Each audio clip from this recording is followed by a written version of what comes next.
So I'll start today by reminding anyone listening that the talks are about something very specific. What is said here may not apply to a different topic in life. The topic that the talks are about, in simple English everyday language, is happiness in daily living for the human being. And happiness, so everything that is said for the next hour or hour and a half is relevant to this topic. Happiness in daily living. And happiness needs to be defined because the word happiness, actually, as it is commonly used, relates to something that is not the happiness that I'm speaking about. So it turns out that, in my experience, happiness for the human being is available on a continuous, unbroken basis in life. But that happiness isn't a happiness through pleasure, not a happiness because of outcomes. That happiness, a happiness that is dependent on outcomes, dependent on life delivering everything that you want life to deliver, meaning life delivering everything that is in line with your preferences, can't possibly be available on a continuous, unbroken basis. And yet, it seems like humanity is seeking an unbroken happiness, and they're seeking it in the form of outcomes, which to me is failing to recognize the very nature of the circumstantial aspect of life. The circumstantial aspect of life is sometimes pleasure and sometimes pain. And how much pleasure we are going to get in life is not in our control. How much pain we're going to receive in life, not in our control. It's dependent on the circumstance we find ourselves in, and whether that circumstance is in line with our biological preferences or not. And so much of the circumstance is out of our control. And so therefore, we need to wait till tomorrow comes to know whether tomorrow is going to deliver us pleasure or pain. And so to the extent that we feel identified, feel defined by circumstance, to the extent that we are looking for happiness in circumstance, we're bound to be disappointed. We're bound to feel attacked if we expect life to be pleasure, pleasure, pleasure, pleasure. Because the simple fact is that the nature of the circumstantial aspect of life is sometimes pleasure and sometimes pain. And it's unrealistic, irrational to expect it to ever be only pleasure. We are going to get headaches, we are going to get other illnesses, we are going to be in accidents, we are going to have food in the fridge go bad when we don't want it to go bad. And similarly, there are going to be a whole lot of pleasurable outcomes in life also not in our control.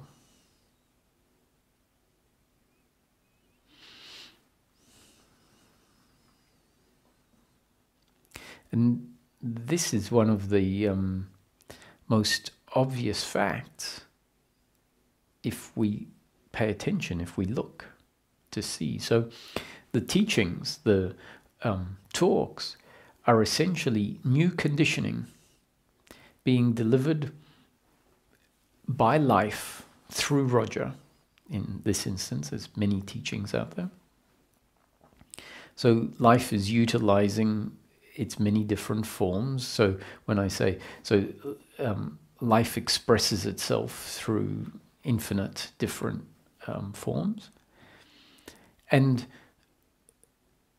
the teachings are new conditioning. And that new conditioning may change our up-to-date conditioning. And when we look at what the human being is, we find that the human being in each moment is a biological instrument, essentially resulting from two factors alone. And both those factors were out of our control. So the human being in any moment is a result of the genetic structure that was put in place and has developed as it develops over time, not in our control. We didn't choose the parents we were born to, and therefore we didn't know what genetic structure was coming together, and we didn't control how the genetic structure developed. And secondly, it's important to note that that genetic structure that turns into a biological organism and grows doesn't exist independent from the environment it is in, but is connected and influenced by the environment. And the environment is essentially delivering new conditioning. And that new conditioning becomes part of the growth process.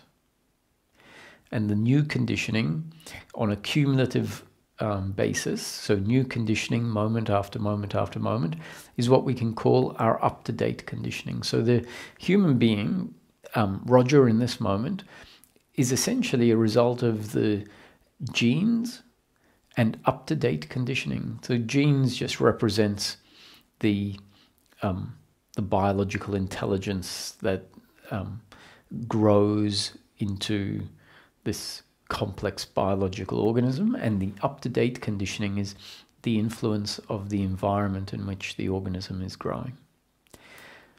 And we describe them as two factors, genes and up-to-date conditioning, and that's done for conceptual purposes so that we can expand concepts that are useful. The truth is that the genes and the up-to-date conditioning are essentially a single unit. You can't really separate the two. However, it's good to talk about them as genes and up-to-date conditioning because it allows us to understand and appreciate what an effect or how important new conditioning and the old conditioning is at determining who we are, and recognizing that we weren't in control of the new conditioning that came in each moment. We weren't in control of the school that we went to, the teachers that we had, the religious structure of the culture we grew up in, the political structure, the parents that, and the family that we grew up in. And all of those different structures are delivering conditioning to us moment after moment after moment. Society telling us how we should and shouldn't act, teachers delivering us information through the different subjects that we study, also telling us how we should and shouldn't act, and giving us all their ideas and opinions, some of which are very useful and some of which maybe not so useful, and the same from any aspect of life. Some of the new conditioning is very useful, and some of the new conditioning can become the parts of the human being that deliver outputs or experiences that are not so great. And so the happiness that these talks are about is, as I was saying, not a happiness from outcomes, but a happiness in the form of continuous, unbroken peace of mind, regardless of the circumstance that we find ourselves in. And peace of mind also needs to be defined, because we're so used to assuming that if something is beneficial, it must be that we are gaining something. So when we talk about peace of mind, and even that it has a label, peace of mind, it sounds like it's something. Oh, good, I'm going to get peace of mind. And in fact, peace of mind is not the gaining of something. It's not the gaining of a blissful feeling or of joy or of some state, but rather it denotes the absence of suffering. And in this context, it's very important to note that suffering isn't referring to pain. Pain in the moment, as opposed to pleasure in the moment, is circumstantial, and suffering refers to an uncomfortableness on the level of self, rather than an uncomfortableness on the level of the circumstance and the physical or the emotional experience. So this level of self is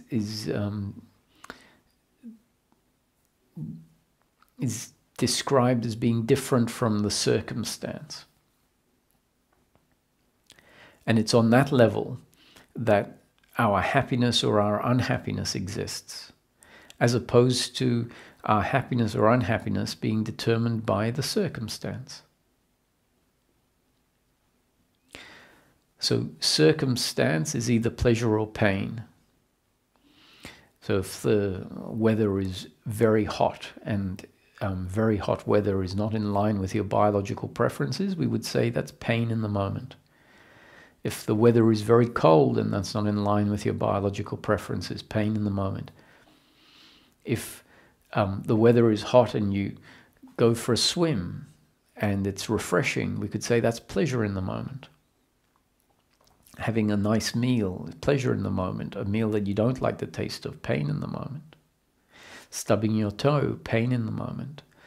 Someone telling you that you've done a wonderful job and that you've helped them out is a form of pleasure in the moment, and that would be more on the level of an emotional pleasure as opposed to, for example, tasting good food, which is more a sense or physical pleasure in the moment. So we have physical pleasure and pain, emotional pleasure or pain, and financial pleasure and pain. Those are the general categories of the pleasure and pain in life. And then there is this other level, which is our attitude to the pleasure of pain, pleasure or pain of life. And the attitude that gets developed as part of our development as a human being, so it seems, if we look at the majority of humanity, there is a standard development process that happens. And what I mean by standard development process is we more or less find ourselves in the same world, influenced by conditioning, with a brain that processes the world that we live in more or less the same way in terms of the senses and creating spatial recognition and memory and sense of time, with biological preferences. And so humans tend to develop more or less in the same way. And what tends to happen is that we become identified with how the circumstance is, feeling like it is circumstance that determines whether life is good or bad. And that is so the attitude that generally gets put in place is an attitude that we can call an attitude of attachment to outcomes and an attitude of personal doership. And the attitude of personal doership is also part of how we develop. And we feel there is this experience that I am in control of everything that I think, everything that I say, everything that I feel, and everything that I do. So this sense of control, this sense of agency, means that we go through life seeing the other as the doer, meaning seeing the other as a separate, independent entity, just like we feel that we are, and assuming that just like I am in control of what I say and what I think and what I feel and what I do, the other is in control of all of that. And what that tends to neglect is that the human being is completely affected by these two factors, our genes and up-to-date conditioning. And overlooking the fact that we think a certain way, that we start speaking at a certain age, entirely as a result of the external influence of the world on a biological structure that got put in place by life, and without realizing that I am the output, essentially, of this biological structure that has been influenced moment after moment by life. And so overlooking that allows us to conclude that I am an independent agent that is the controller of everything that happens through the body. And so that is why the attitude of personal doership gets put in place. It's part of the natural development of the human being. And the reason it gets put in place as a standard is because we have a feeling of free will. And the feeling of free will is different to the belief in personal doership. However, when there is the feeling of free will, unless what I'm describing now is pointed out specifically, and it doesn't tend to be pointed out specifically in life, at school, teachers don't tell us this, parents don't tell us this, simply because the teachers and the parents don't realize this to be the fact. So at school and at home, we're not told that we are essentially constrained by our makeup. What we're encouraged to do is to be different, to always be better, which ingrains this assumption that I am not constrained by my makeup in each moment, and I am not influenced by everything in the past, and rather that you are in control. Now, remember that what I'm putting forward is a concept, and one of the things that our thinking tends to do is take concepts and interpret them in ways that they are not necessarily communicated, because certain nuances in what that are being communicated are left out of our thinking, and so then we say, oh, this is what it means. So the statement that says in each moment we are a result of our genes and up-to-date conditioning, and therefore forced to function exactly the way we functioned and couldn't have done it differently, doesn't mean that we are condemned to functioning that way, condemned if we have a shortcoming, let's say, doesn't mean that that is going to be the way we function for the rest of our life. So to tell someone that, you can do that better if you recognize some of the things that didn't work out well, that's fine. Because if we do recognize some of the things that didn't work out so well in a particular situation, the fact that we assess it and recognize certain things is part of the feedback loop of new conditioning that comes in. And so the new conditioning will become part of our up-to-date conditioning, and at some point in the future when we function, we will then function exactly according to our genes and up-to-date conditioning, which includes the assessment of a situation that maybe didn't turn out so well. And so in a similar situation down the track, we may well perform differently and get a different outcome. Now, we don't know how the new conditioning in life is going to make us perform in the future. So I have no issue with a concept that says, you can do that better. But let's also appreciate that we didn't do it better in that moment. In that moment, it happened the way it happened. And our attitude should be, yes, even if the result was not great, it happened because of everything that came before. Everything that came before in my life. And if we extrapolate it out and take a wider view, it really means everything that came before in all of life.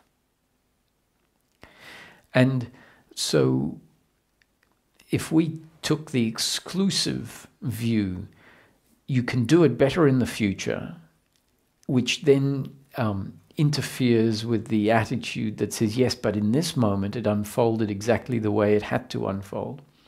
If we have the view, you can do it better in the future, and that also says you should have done it better just now, then unfortunately that attitude is once again taking only one side of the coin and preventing a recognition of the fact that we are limited and have to function exactly the way we function in this moment. And similarly, and so you could have a parent that sees what you have done and is very judgmental of what has happened, not appreciating that the child, like everyone else in life, can only function according to their genes and up-to-date conditioning. And if we take the other side of the coin, where all we see is that you're functioning according to your genes, up-to-date conditioning, and don't appreciate that new information added in may in fact change one's up-to-date conditioning, and there can be improvements in the future, then if that happens, we swing too much to one side again, and there could be a sense of complacency, a sense that we are prisoners in life, unable to improve. So if an improvement happens, it happens because life, through experience, through information that we're not in control of, has delivered new conditioning, and that affects our up-to-date conditioning. Now, why is this important? This is important because when we're talking about happiness for the human being, it turns out that happiness for the human being, as I've mentioned already, is available on a continuous, unbroken basis in the form of our attitude to life. And the attitude that leads to suffering, leads to unhappiness, is an attitude which essentially is deeply, deeply ingrained and forms our sense of self. And if that attitude is an attitude of personal doership and attachment to outcome, then the psychological identity that gets formed is a psychological identity that is forced to feel uncomfortable with how life unfolds and with how it functions in life. It's a psychological identity that feels attacked when life delivers pain, which is bound to happen from time to time. And it feels attacked because the attitude or the identity is an identity that says my completeness, my happiness, life will be okay when life is pleasure, pleasure, pleasure. That is what the attachment to outcome means. Attachment to outcome essentially means an identification, a psychological meaning we believe that our completeness, our okayness, our mission in life is to control life such that it is pleasure, pleasure, pleasure, pleasure. And so if that becomes part of our sense of self, that essentially the deeply ingrained belief that says, if life is pleasure, pleasure, pleasure, then I'm okay. If that is what's ingrained, then whenever life unfolds exactly according to its nature, which is sometimes pleasure and sometimes pain, we're going to feel incomplete.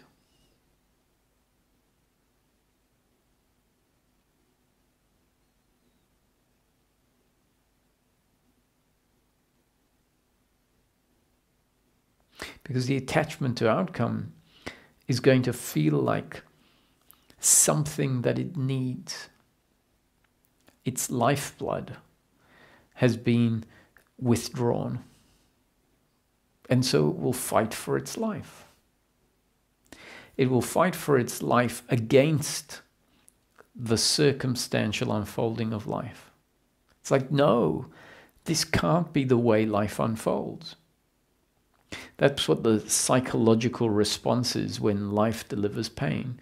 If there is attachment to pleasure, attachment to outcome, if there is a sense that who I am is heavily dependent on circumstance. And as I mentioned, the attitude that gets put in place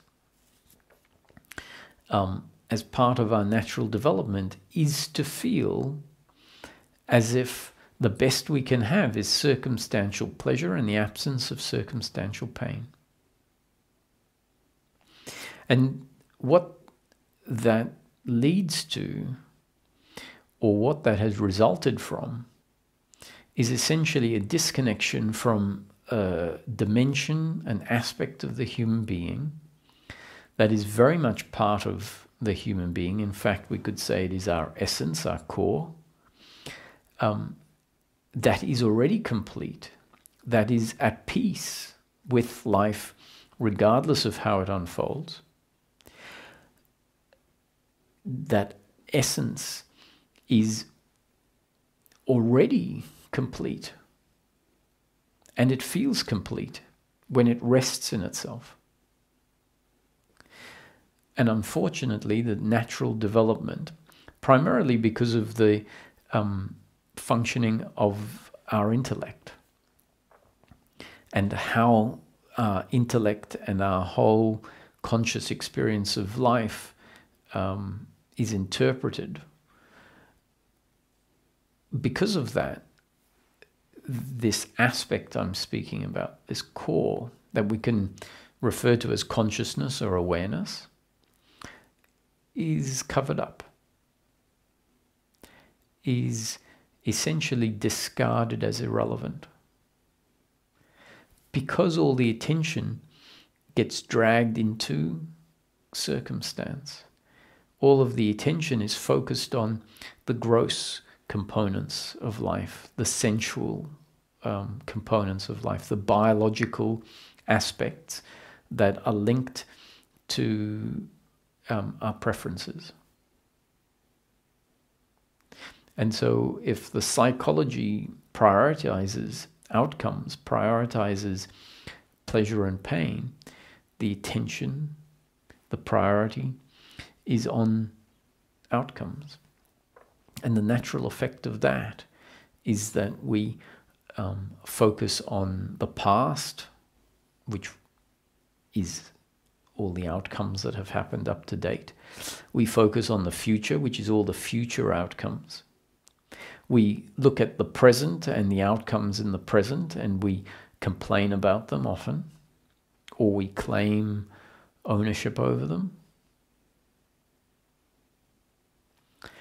And all of that movement, that psychological movement, has the effect of dragging us out of what we could call presence, out of what we could call our already completeness.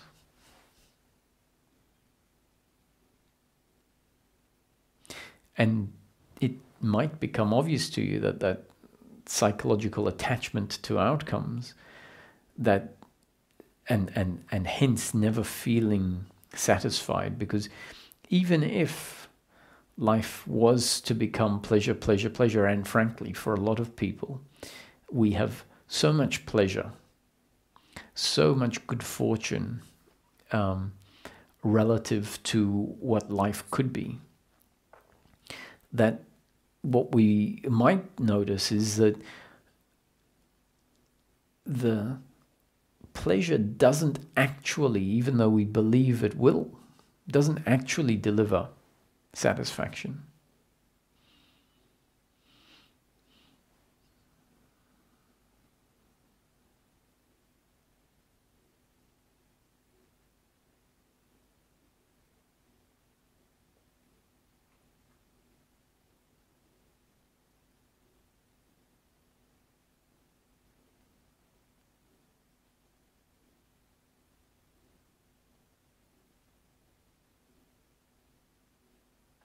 So this attachment to outcome is essentially a movement that is telling us we're not there yet.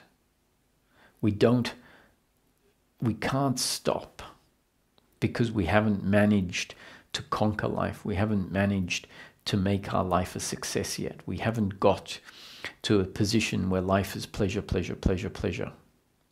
And so that narrative is essentially saying what we have now is not good enough, which means we're not able to stop and appreciate.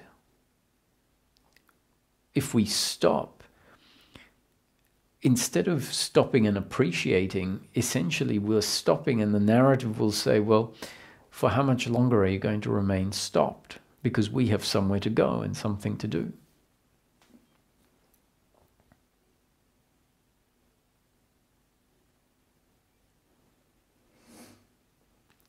And so this attitude needs to be recognized.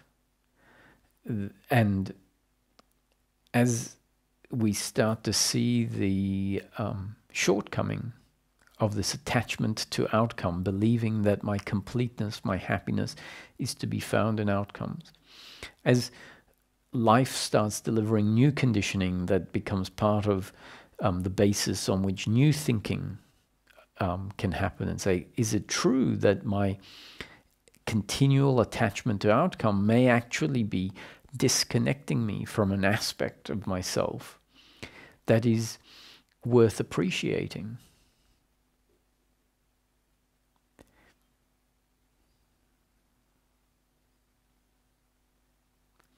Is it disconnecting me from an aspect of myself that I can rest in and feel self-content,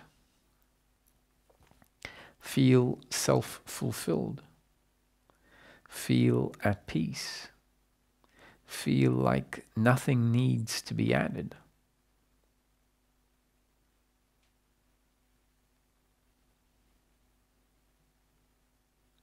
So spiritual teachings have been pointing in their many different ways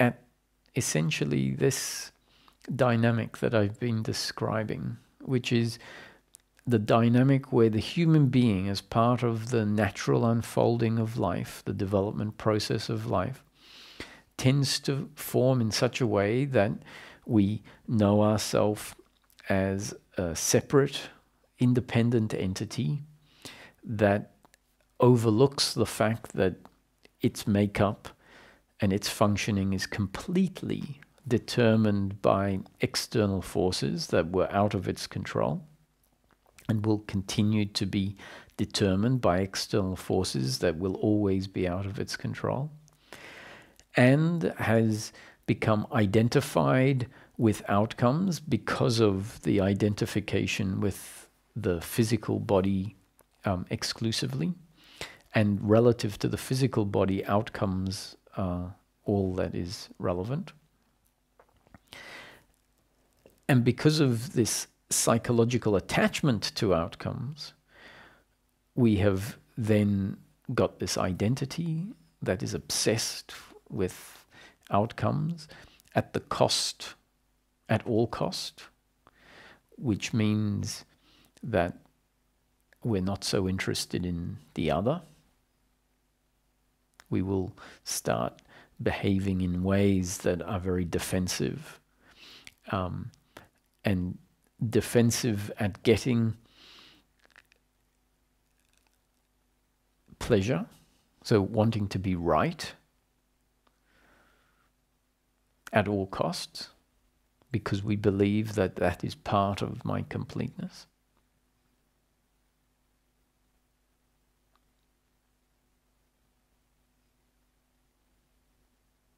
Let alone wanting to get the actual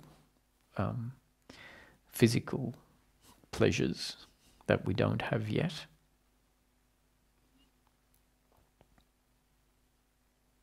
And so that is the focusing and looking for ourself out there, trying to find ourself in the future.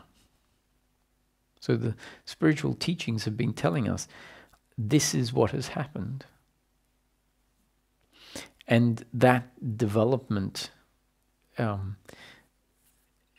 is bound to create suffering. And that unless this changes, then suffering will continue. So the teachings have been telling us it's a matter of turning inward. It's a matter of looking at what we've always had but have overlooked.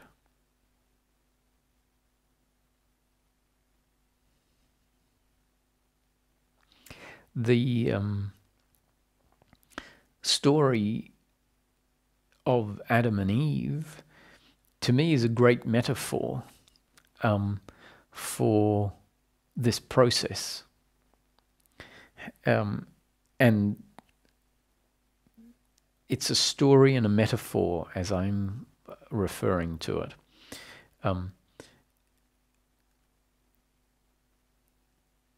That at some point,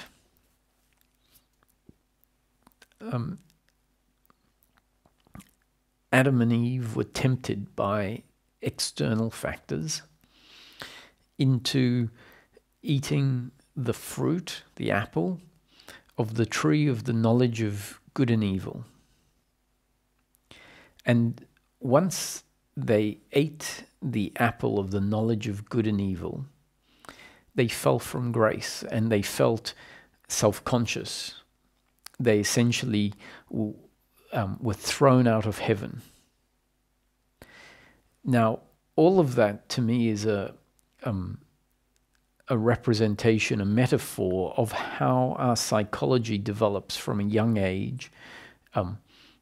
And we're forced essentially to lose connection with ourself, and that's when they started to feel self-conscious. That's when they had an image of themselves formed, as opposed to knowing themselves directly, which presumably is what was happening before they ate the fruit of the knowledge of good and evil.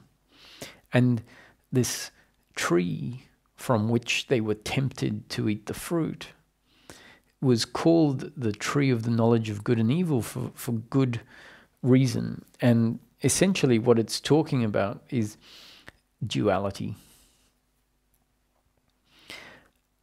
Now, life is duality on a certain level.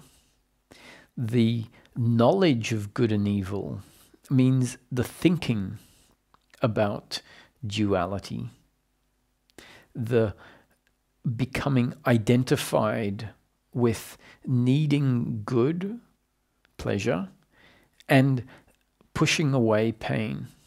So in the story, the fall from grace would be in part referred to as the separation.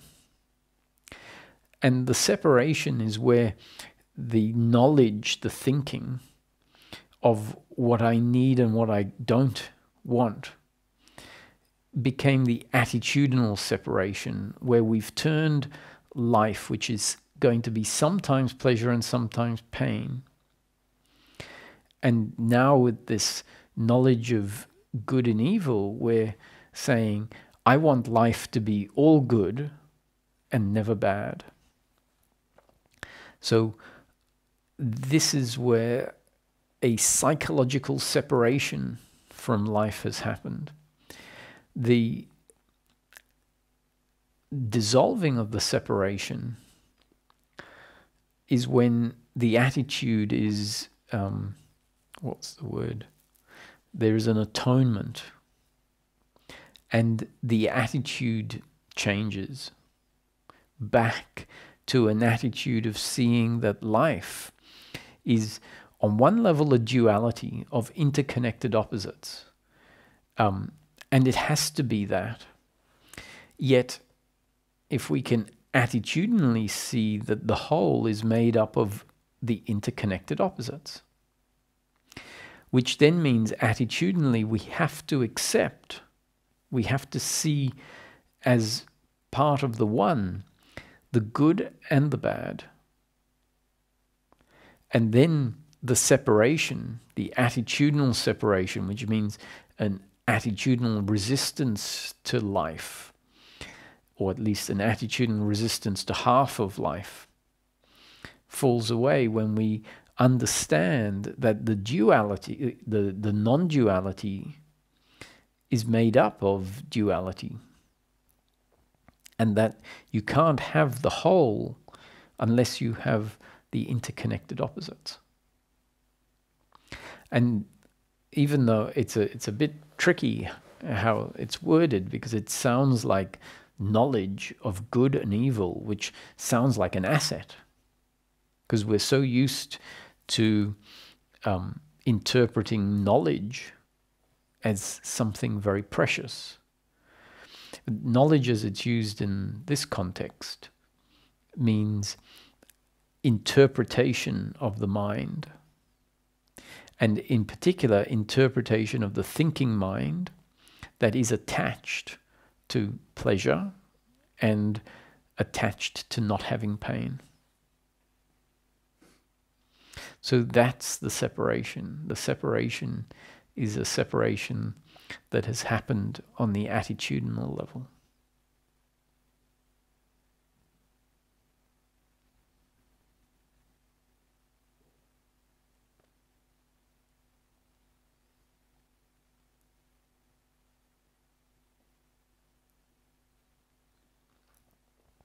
So a concept as simple as the concept that points out that the flow of life, the circumstantial flow of life, is bound to be sometimes pleasure and sometimes pain. Why?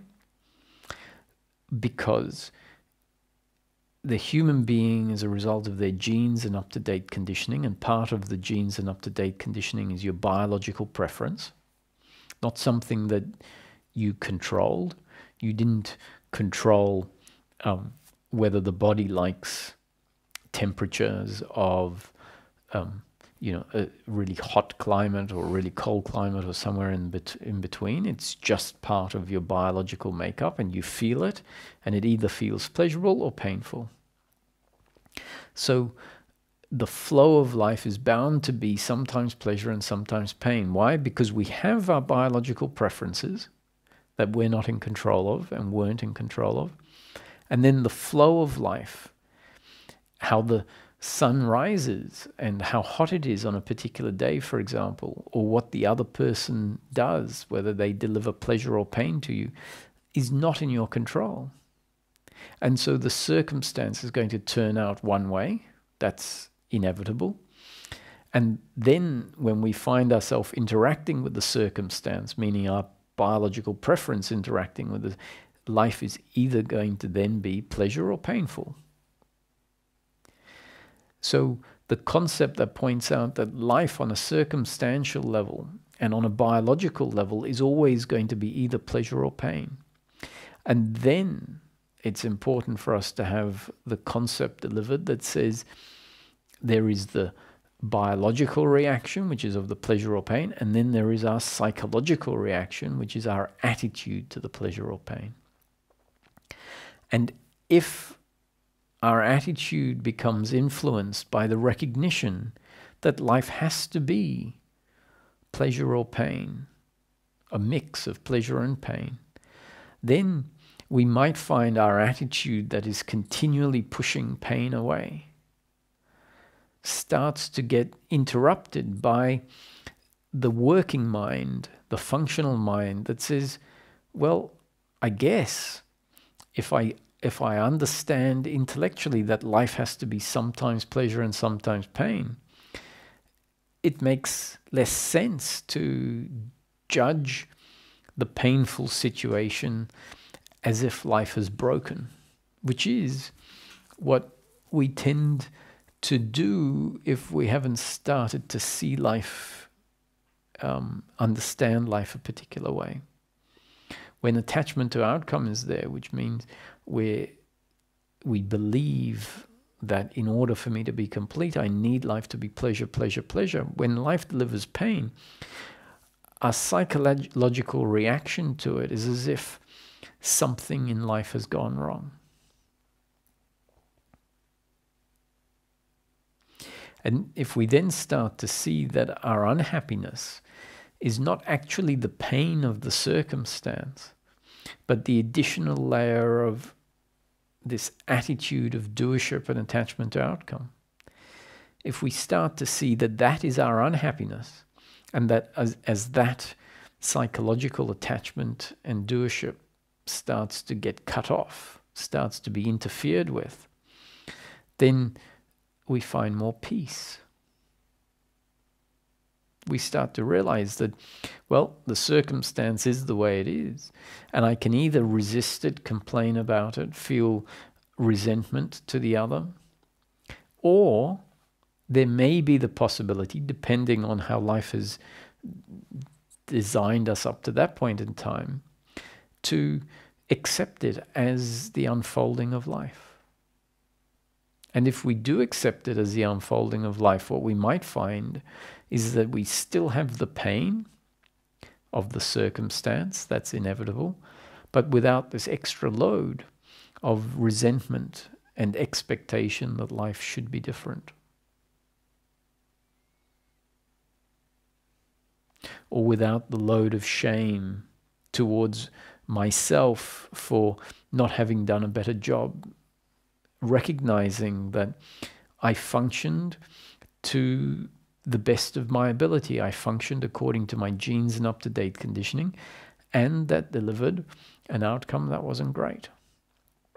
So we can acknowledge that the outcome is not in line with my preference, but attitudinally understand, but that was life unfolding. By all means, let's try and do it better next time. Understanding that next time we will be functioning on the same principle according to our genes and up-to-date conditioning at that point in time. And if we can see this in the other, that the other is an instrument of life, functioning exactly the way they are destined to function. And if the other delivers pain to us, we might be able to see it as our destiny being delivered through the actions of the other. It's our destiny to receive this pain, just like it's our destiny to receive whatever pleasures we receive. And it's destiny for the other to be the instrument through which my destined amount of pleasure or pain is delivered.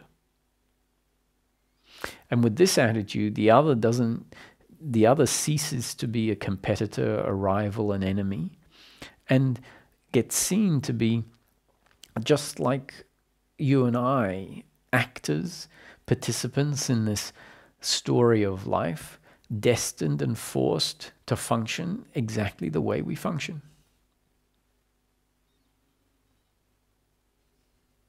This takes the personalness out of it. This means that life gets seen as an unfolding.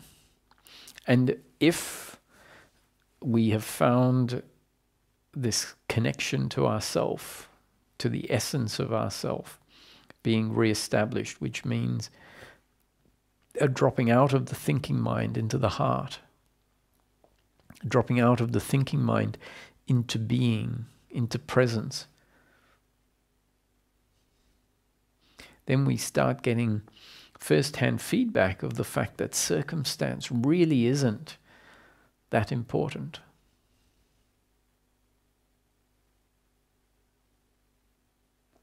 If we can't experience, if we don't experience peace and contentment independent of experience, then it makes sense that our experience is telling us it's all about circumstance.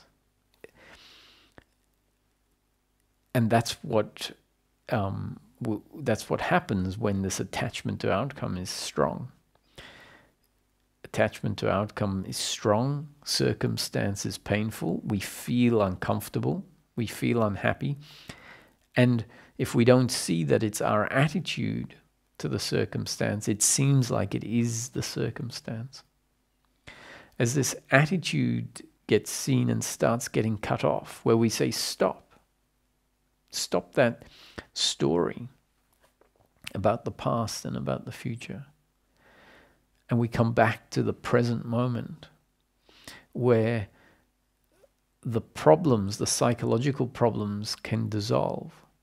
They don't exist if they're not being brought into existence through the narrative that says, this is your fault, this is my fault, this shouldn't have happened. If that narrative gets cut off, we find a spaciousness, an openness, a connection to a part of ourself that exists peacefully, self-contentingly, independent of outcomes.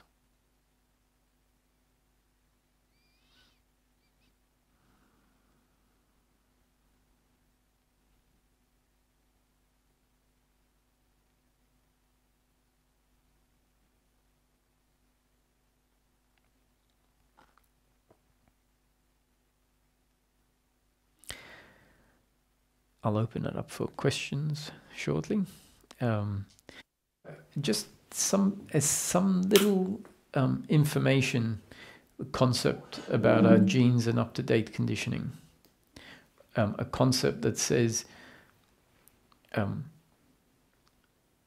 we are influenced by new conditioning, moment after moment after moment, can explain and bring attention to a dynamic in life that has been happening our whole life, has never been spoken about, and if it is spoken about, just a simple concept like that gets us to start contemplating that, thinking about it, we'll then see, yes, of course, I listen to a documentary, I read a book, I experiment with something in the workplace or in the garden, I build something and it fails, and the failing becomes part of my new conditioning, and I change something and it works, that becomes part of my new conditioning. As we start to see that when someone gives us new information about, I don't know, how to pitch a tent or how to cook food, that new information starts a thinking process and affects how we function. Just seeing something as simple as that can consciously bring our attention onto how things happen that was previously overlooked. And if it was previously overlooked, what it means is that our model of life, our psychological model, our interpretation of how things unfold is not constructed to include that detail. And once it's become something that we've contemplated, and as the understanding goes deeper and deeper and deeper, then what is automatically happening is our model of life, not something that we are creating consciously, but rather something that is created as part of our genes and up-to-date conditioning, starts to include that new information. And this new information, or this component about how we function, being heavily influenced, completely affected by our genes and up-to-date conditioning, and in this case our up-to-date conditioning is what I'm focusing on, means that our model of life, which heavily affects our attitude towards life, now includes a factor that has to make it less easy for the attitude of personal doership that is continually blaming the other as the doer, saying you shouldn't have done that, you shouldn't have functioned that way, you should have acted differently, you should have functioned differently. Continually looking at ourself, saying I should have done it better, I should have done it differently. That attitude of personal doership, and mind you, that applies to the positive outcomes as well, in the form of pride, where when something works out, we say, look what I, as the doer, have done. Look how good I am. Right? And we believe that there's nothing wrong with being excited or pleased about doing something good. It's where that excitement or pleasure feeds into your psychological sense of self that there's a problem. And if our model of life doesn't understand that each of us are functioning according to factors outside of our control, including new conditioning, then that model, that psychological model of life, can facilitate, can hold an attitude of personal doership that judges the other as being a separate entity that could have and should have acted differently, that judges ourselves as an entity that should have, could have done it differently. And instead, if we start to see ourselves as very complex biological instruments, biological robots. Now, when I call us humans biological robots, that's in no way diminishing or reducing life or reducing the human experience from what it actually is to something else. What I'm talking about is for us to feel the human experience with all of its complexity, including the emotions, feelings of love, and understand that those are the outputs of what I'm referring to as a biological robot. And let's understand that this particular or human biological robots include all of the senses, all of the emotional capacities that we have. So it doesn't reduce life down from what it is. It doesn't mean that if we see ourselves as biological robots, we're not capable of loving, feeling compassion, feeling anger. It just means that we'll understand that those feelings are a result of our design that life has put in place in that particular moment. And all of that allows for an attitude of acceptance that simply isn't there when we see ourselves as separate, independent doers. So,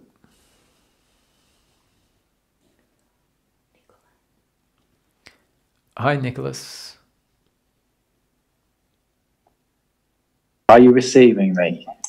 Loud and clear. Thank you for the satsang today. You're welcome. Listening to you just now, your topic, it just inspired me to want to share just a little thing that happened to me this morning. I was in my house, putting away a box on a high shelf, and I didn't quite push it back properly, and it fell and crashed to the ground. All the things in the box and all over the floor. And I had this immediate annoyance, right up, anger. And then it only lasted about half a second.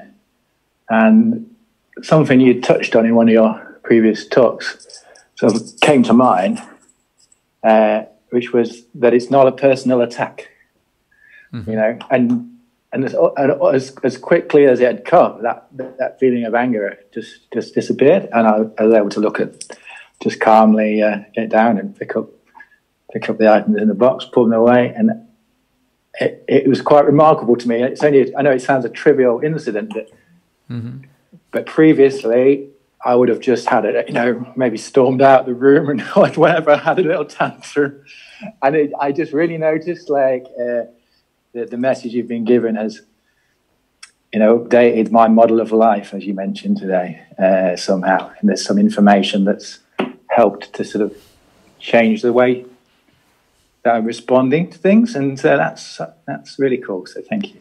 Yeah, you're very welcome. Thanks for dropping in and sharing that. It is something that you start to see in hindsight. In a way, you see that, oh wow, this is happening, and that's something that life is described as. It's a happening, meaning not your doing, but I'm throwing out the information. You're there, and it lands or hits in a certain way, and we don't know what the output's going to be. So it's not in my control how the changes happen, and it's not in your control, but then you see the changes happening. And so that's a perfect practical description of what the teachings are saying, is that you in this moment are a result of your genes and up-to-date conditioning. And your up-to-date conditioning is a result of all of the new conditioning that life has delivered moment after moment after moment after moment. And receiving new conditioning in the form of a teaching can influence and change your up-to-date conditioning. Sometimes some information can have a radical effect on the up-to-date conditioning. So like you've described, we can see quite a radical change compared to what your old attitudinal response could have been. So it's great. It's great of you to have shared that. Thank you.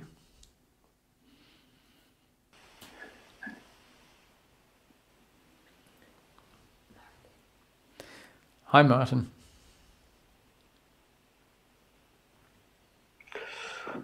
Hello there, Roger. Hello there.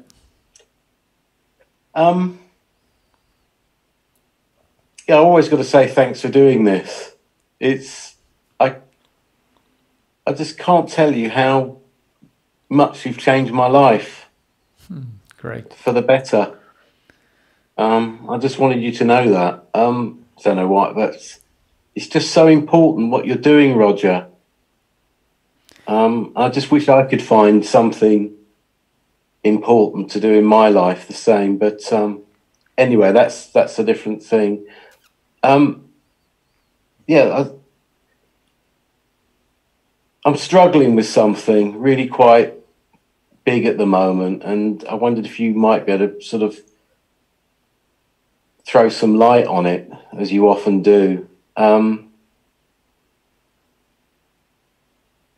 It just suddenly occurred to me when you were talking today, talking about up-to-date genetic makeup and up-to-date conditioning, that I think it was Osho described it, we're just an accumulation over which we have no control. And I think that's a really nice way of putting it.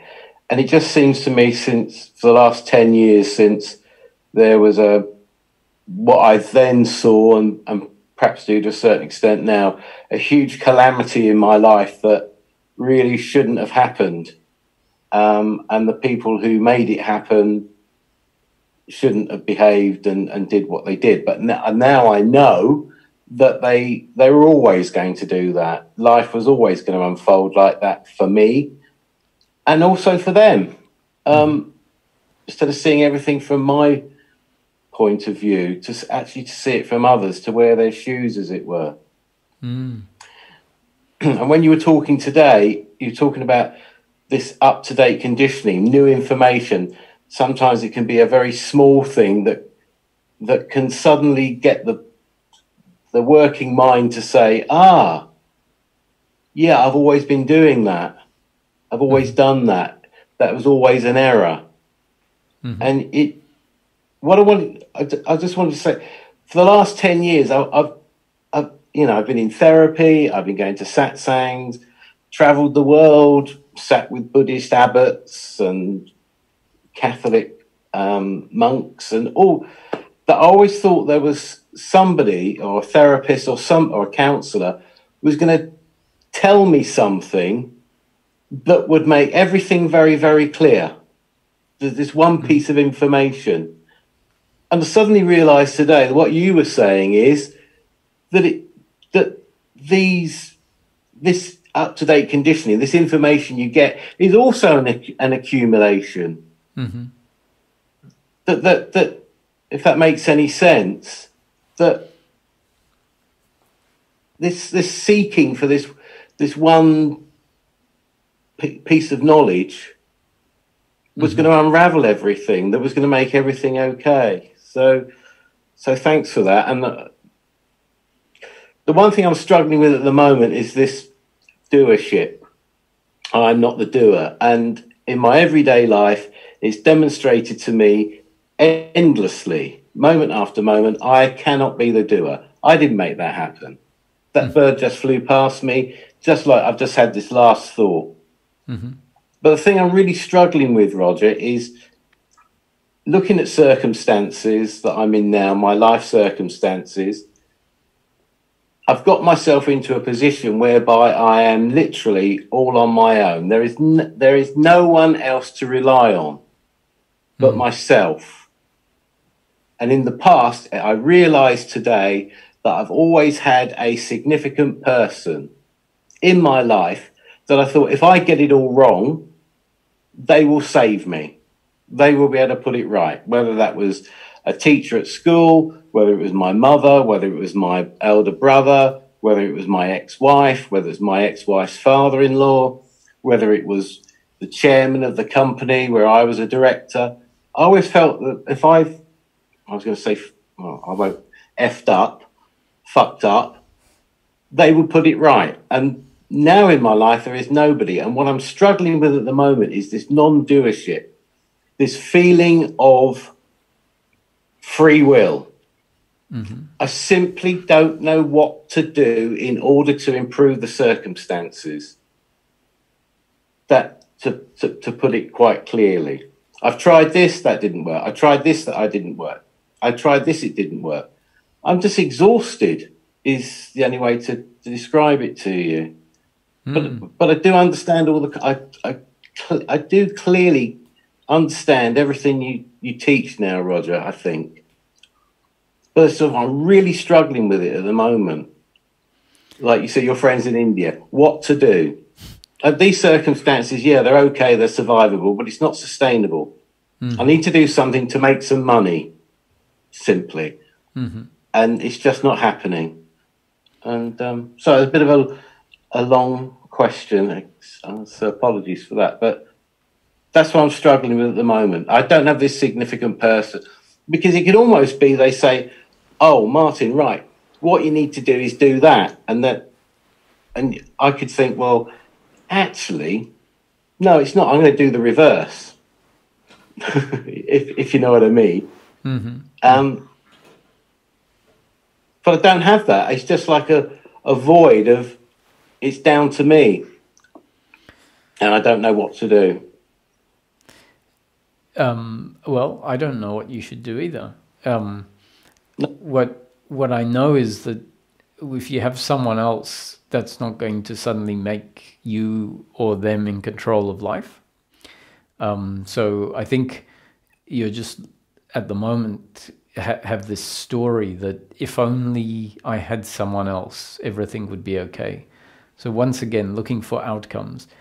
If I had more money, then everything would be okay.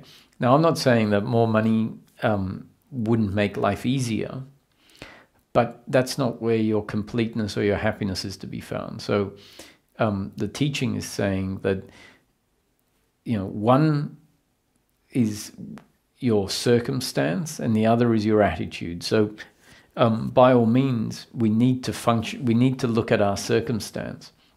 but with the attitude that I don't know whether I'm able to control my income. So I'll do my best, understanding that your best is a result of your genes and up-to-date conditioning.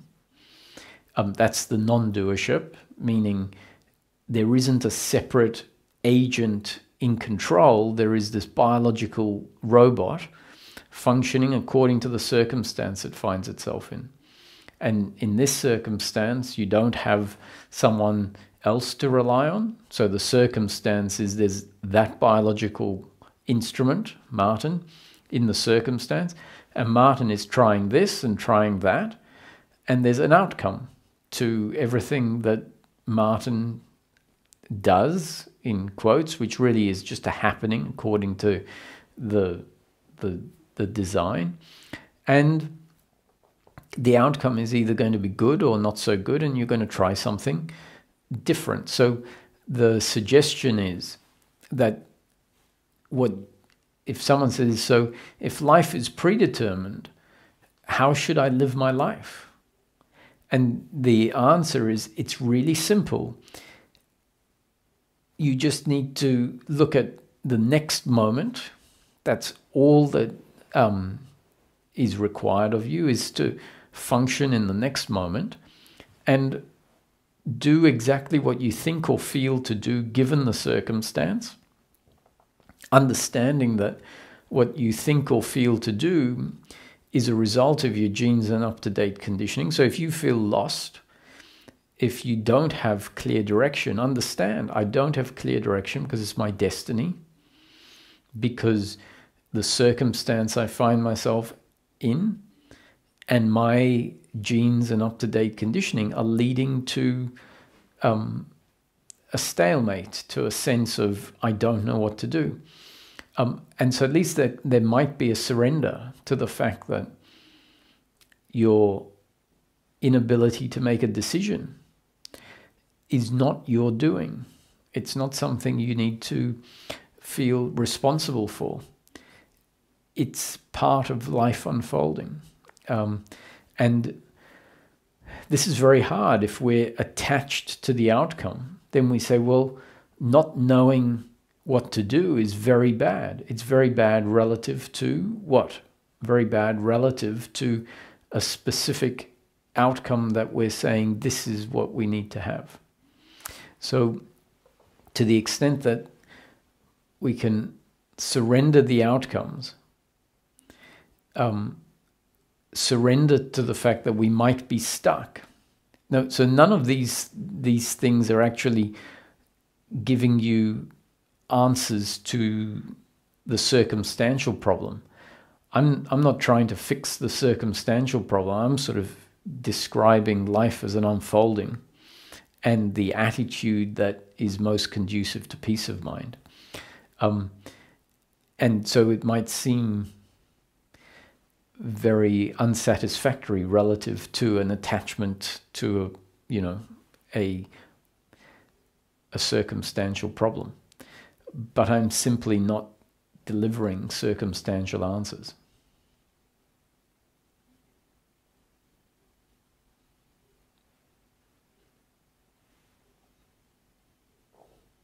So, I don't know what the word is, wise, Roger. Thank you so much. And yeah, I think this is, it's just everything you say just resonates with me. Like you said, I'm not trying to fix this for you, Martin. All I'm going to do is give you information whereby you can navigate this, if you like. That you already didn't use that word. And yet it suddenly occurred to me that I built an entire career on fixing things, fixing people, fixing businesses, fixing, I don't know, political problems.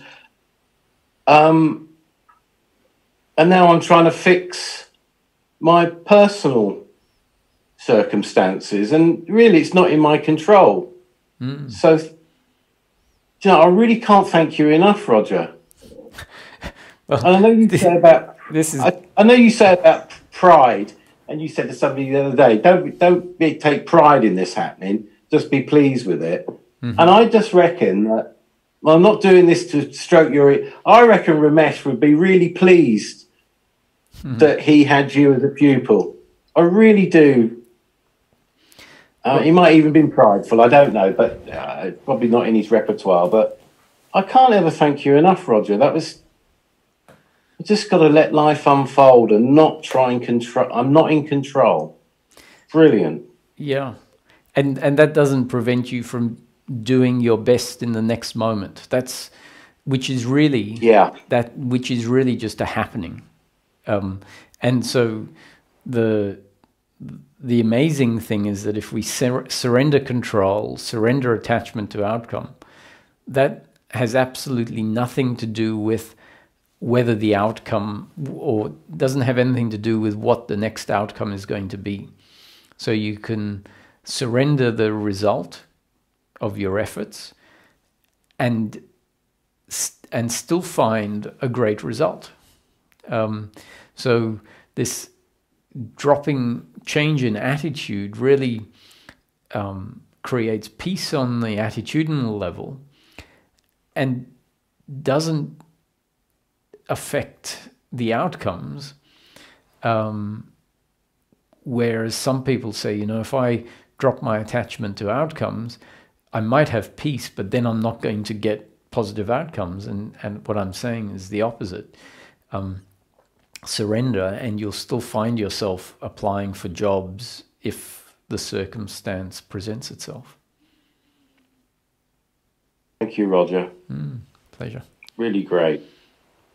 Thanks.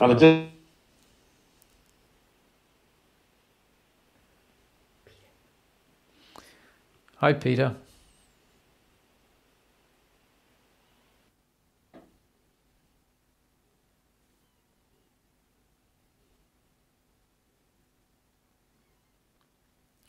Hello, Peter. Oh, yeah.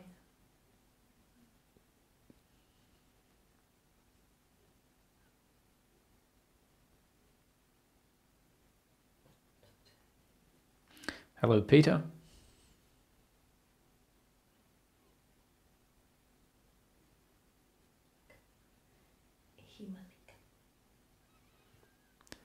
Hello, Himalika. Hello. Go ahead. I can hear Hello, you. sir. Hello, sir. First of all, I'd like to thank you. It's a pleasure to listen to you. And I have just a small question. After this quest, how to stop, where to stop? As you said, I'm the doer and universe is doing everything. How to live with the fact, even if universe doesn't allow me to find my true nature in this life, how to live with that uncertainty? Just a small question. Well, if you see that that's a potential, right? If we're not the doer, it may well be that your destiny is not to be at peace. So recognizing that, like really acknowledging it in a way that, when you're thinking really not accepts, but really recognizing it, like it's true. It's true. I may never have peace of mind. That's essentially what the teaching is saying, is that we are not the doers. We are not in control of our destiny. So if you recognize that, deeply recognize it without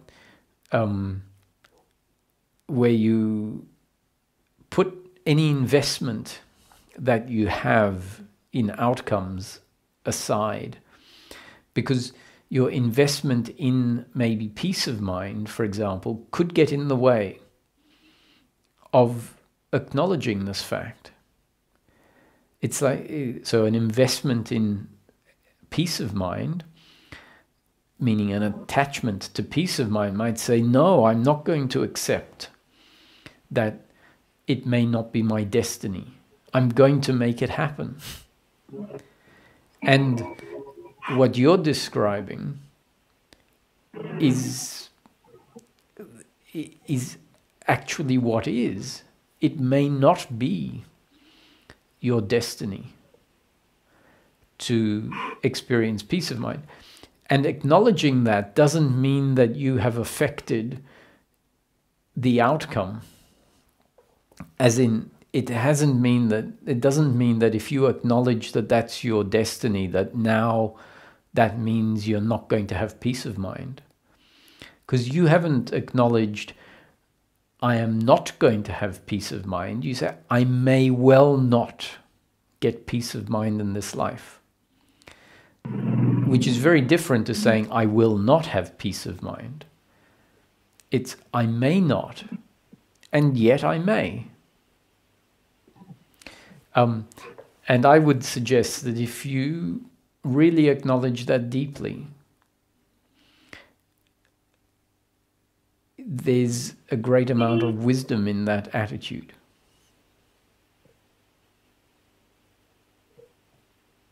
Thank you. Thank you.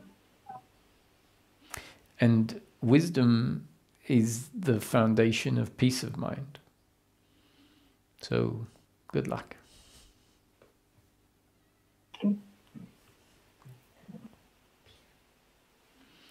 Hi, Peter.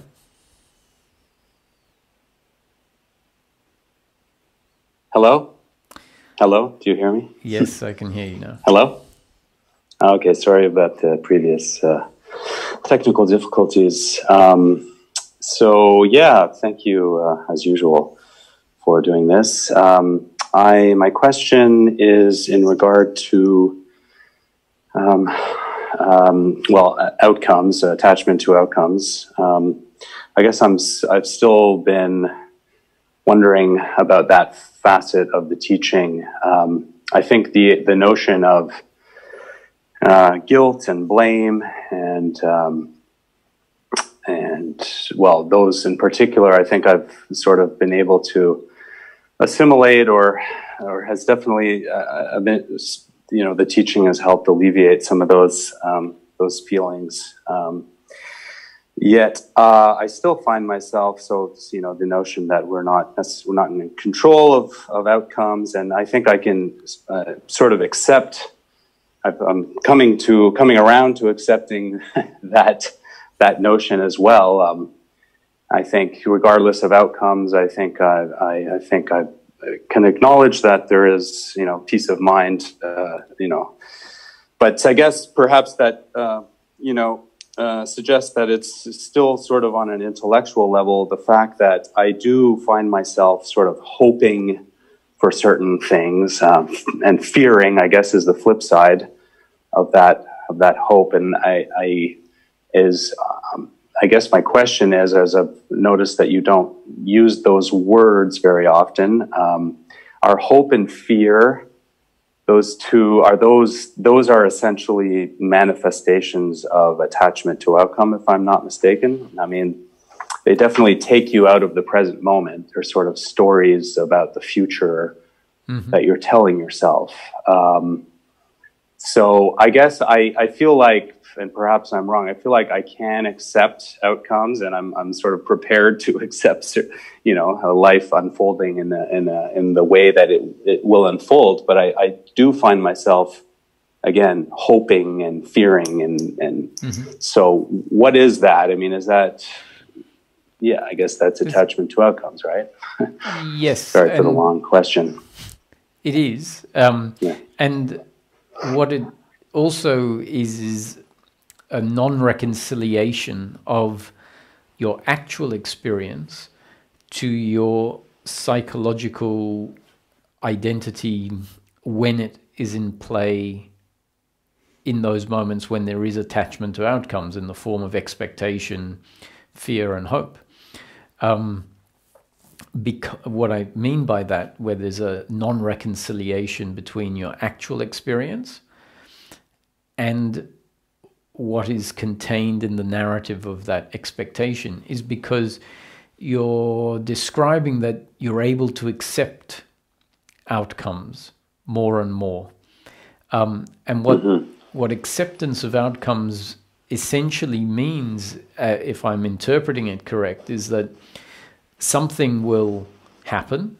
Let's say a friend will cancel something on you, or a client will cancel something. So let's say it was a work contract, and then they send you an email saying, look, I'm sorry, I'm not going to be able to go ahead with it. So that could be financial pain in the moment, not your preference, right? It's not the email you necessarily would like to get. It could have quite significant circumstantial ramifications. It maybe was a contract that was what was going to sustain you for the next 3 months, and that income is not there.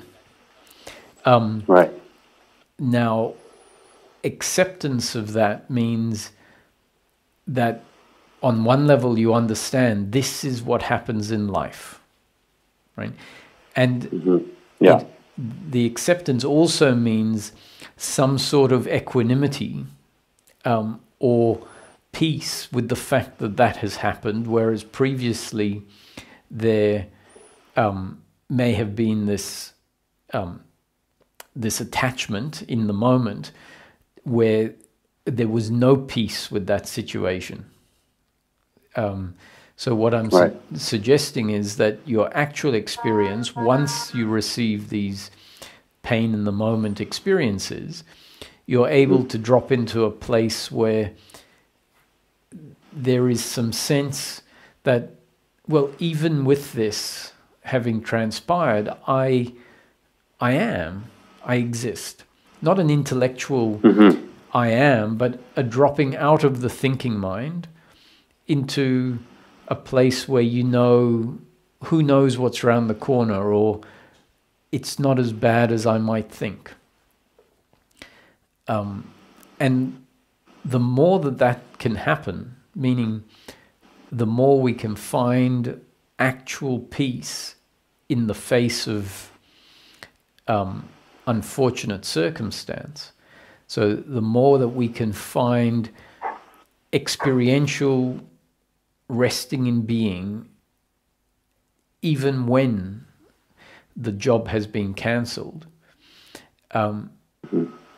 that's proof that your sense of self, your real self, is not dependent on outcomes, that you are before the email came through, and you still are after the email came through. So what that is proving to you essentially is that your happiness, your completeness, your sense of self, or yourself, not even your sense of self, yourself, is not dependent on outcomes. Because if it was, you wouldn't be able to find solitude or peace in the face of that outcome. So if you can, it means that it's not dependent on the outcome. So that then needs to become what interferes with the fear, because the fear is saying, my happiness is to be found in that outcome. So you might have fear about a contract being cancelled, whereas your actual experience is, what I found is, even if that gets cancelled, I can find a dimension that is untouched by that. So when we're in the fear, we just need to remember there's this dimension that is untouched, even if that outcome is what transpires. Right. Yeah. Okay. Yeah, that makes sense. And I think I have had that thought, that solace in the face of fear and hope. But I guess it still remains. So I guess those are just sort of, and they definitely takes you out of the present moment. So I guess, yeah. Okay. Well, thank you. Yeah. Thank you so much. You're very welcome. In the Indian context, or the not Indian context, but in the Indian scriptures, what's left in the body-mind organism is referred to as your vasanas and samskaras, meaning the remaining tendencies and habits and desires. And those vasanas and samskaras are said to take some time to get worn out, to get, expended. So even after some of the intellectual changes have taken place, it takes time for the intellectual understanding to go deeper and deeper and deeper. And as it goes deeper and deeper and deeper, it essentially is undoing the deeply ingrained vasanas and samskaras. And so it's a process. It's something that doesn't necessarily happen overnight. And one bit falls into place, and then we see that bit that's fallen into place has its ramifications. So I wouldn't be surprised. The fact that you're asking the question means that attention is now landing on that. And maybe something I've said becomes, kicks into action. Next time fear arises, you might remember, yes, there is fear. The fear is because in the fear it's saying, without that outcome, I am fundamentally at threat. And then the thought could remind yourself, I already am. Now, before or after any outcomes, I exist. And as that starts happening more and more, then the fear gets cut off quicker and quicker.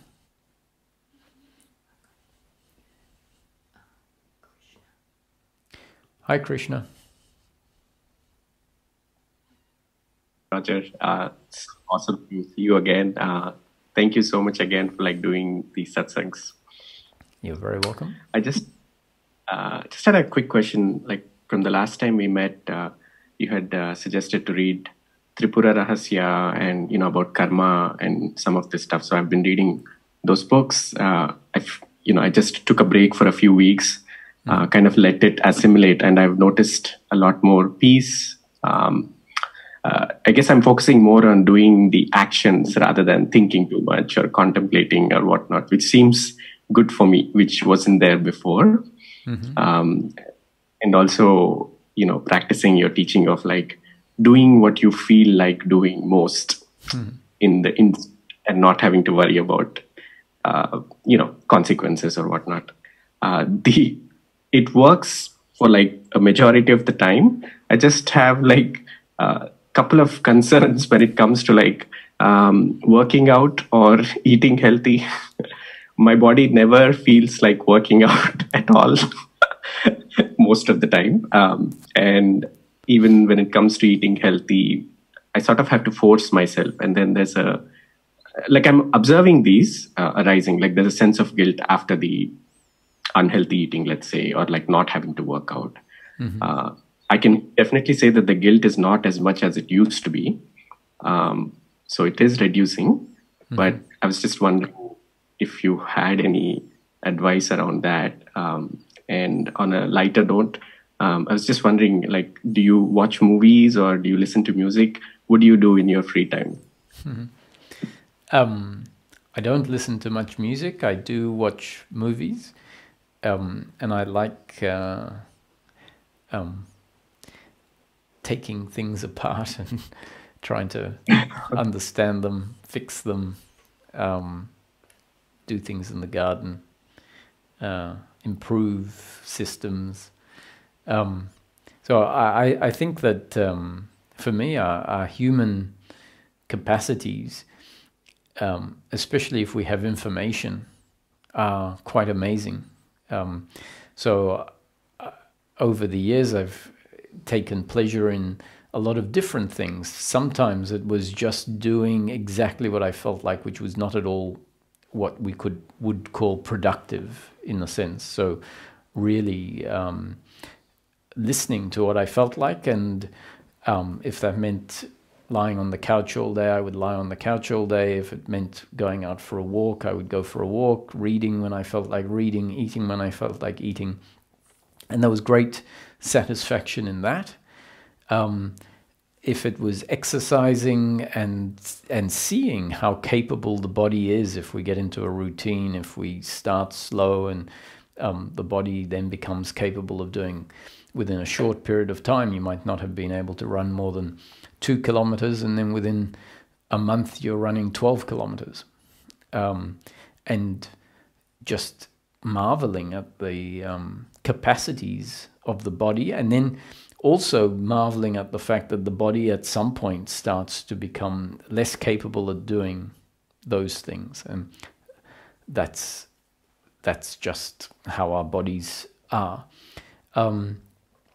And so I really, on a different to a physical level, I appreciate listening to new information, looking at how things work, and realizing that with information we can tackle tasks that we wouldn't have tackled before and start to get results that are sometimes not good, but sometimes we can impress ourselves. And so always with the underlying attitude where we are not attached to the outcome, and appreciate that if the outcome is good, it's a result of gifts that we were given by life, capacities, human capacities that we were given by life.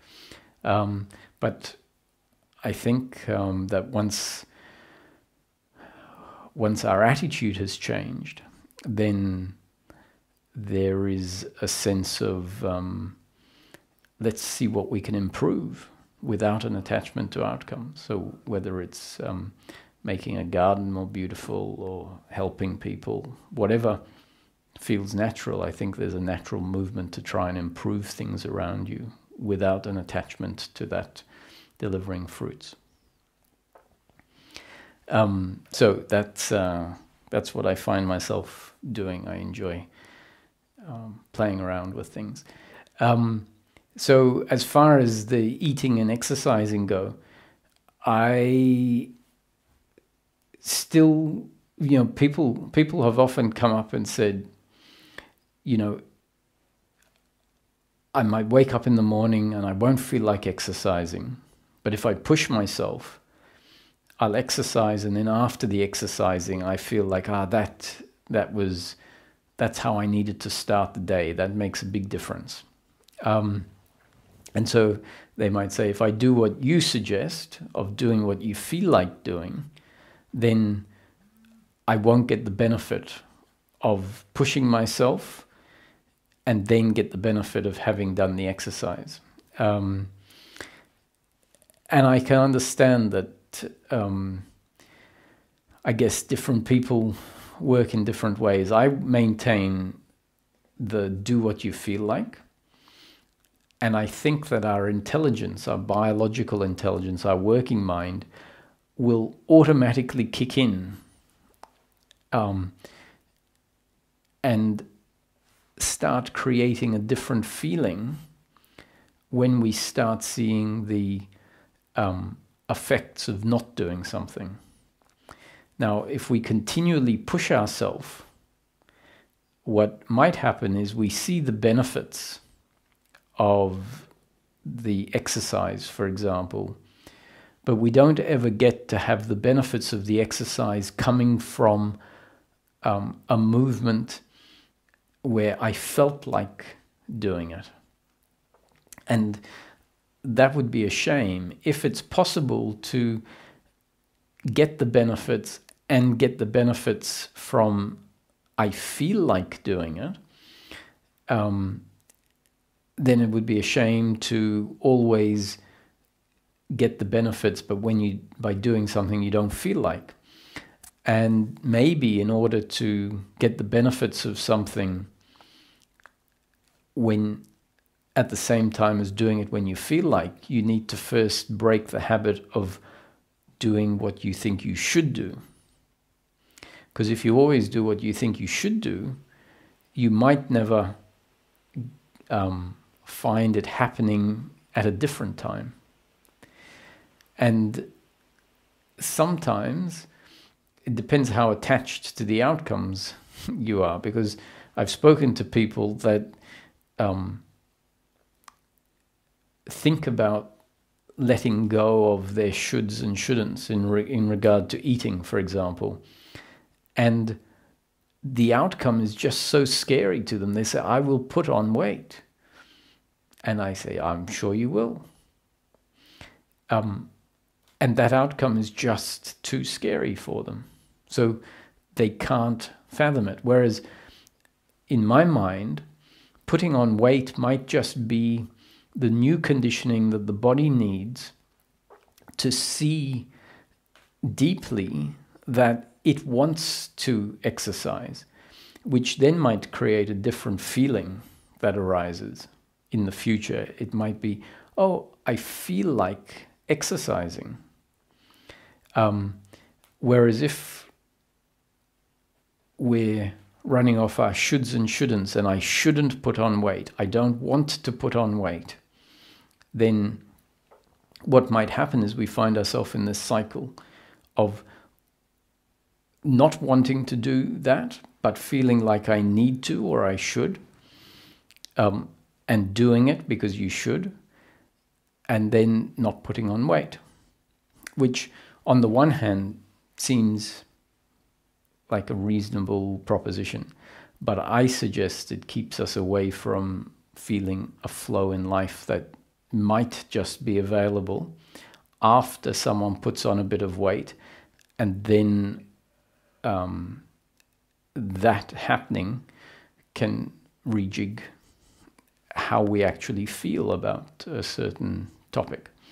But I'm not sure that that's going to work for everyone. I know it worked for me. Yeah, that actually makes a lot of sense, to be honest.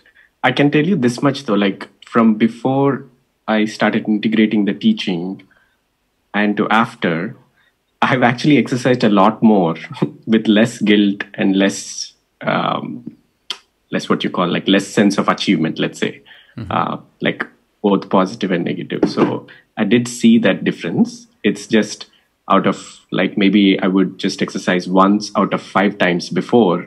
But after the integration, when I actually accept myself as I am and I say, yes, I don't feel like exercising and it's fine, I usually tend to exercise after a little bit of time. Yes, exactly. It's just a like weird way of like accepting, and that somehow spurs action, which I noticed. But there's still that sense of guilt that somehow comes up, like, at least I'm like on a little bit of a better path. And that's why I just wanted to ask that question to you. Yeah. See, another way is if you do your shopping every morning, every Saturday morning, because that's your shopping time, in a way, by doing it that way, you might not get to do your shopping when you feel like it. But we might say, well, if I don't do it on a Saturday, then it's going to be a problem.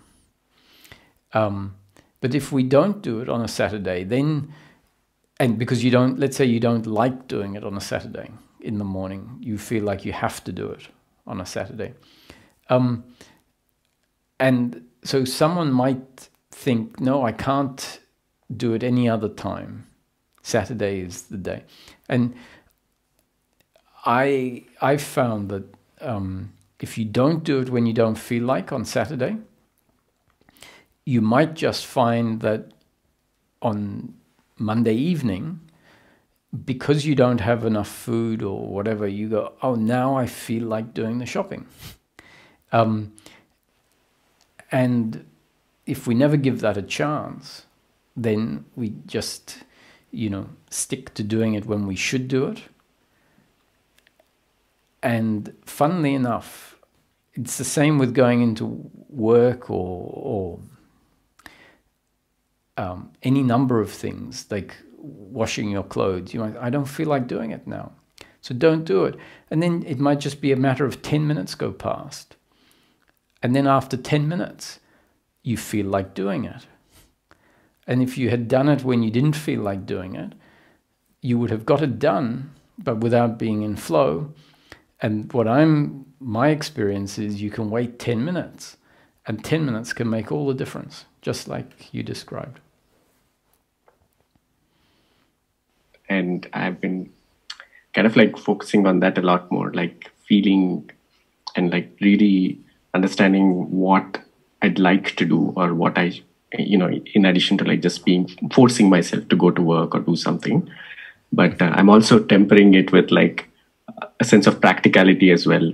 To be honest with you, the actual thing I really want to do is kind of spread your teaching, leave the work that I have right now, and kind of like, come to Australia, spend time with you, and really focus on the teaching. Now, I understand it may or may not happen, and it really depends on, like, I can't just like say to my wife that that's what I want to do, and that's the only vision I have. But I've just noticed that there's a lot more sense of ease, and I thank you a lot for that. You're very welcome. I'm glad you're tempering it with the practicality, because the teaching isn't saying ignore the practical requirements, but it is saying that your biological intelligence will do that when the shoulds and shouldn'ts fall away. The shoulds and shouldn'ts are part of the psychological unintelligence, essentially. When that falls away, we might think, well, in that case, life will turn into a disaster. But the truth is that our biological intelligence will factor in the practical requirements. So this is not saying ignore the practicality. It's just saying go beyond your shoulds and shouldn'ts. So thank you very much.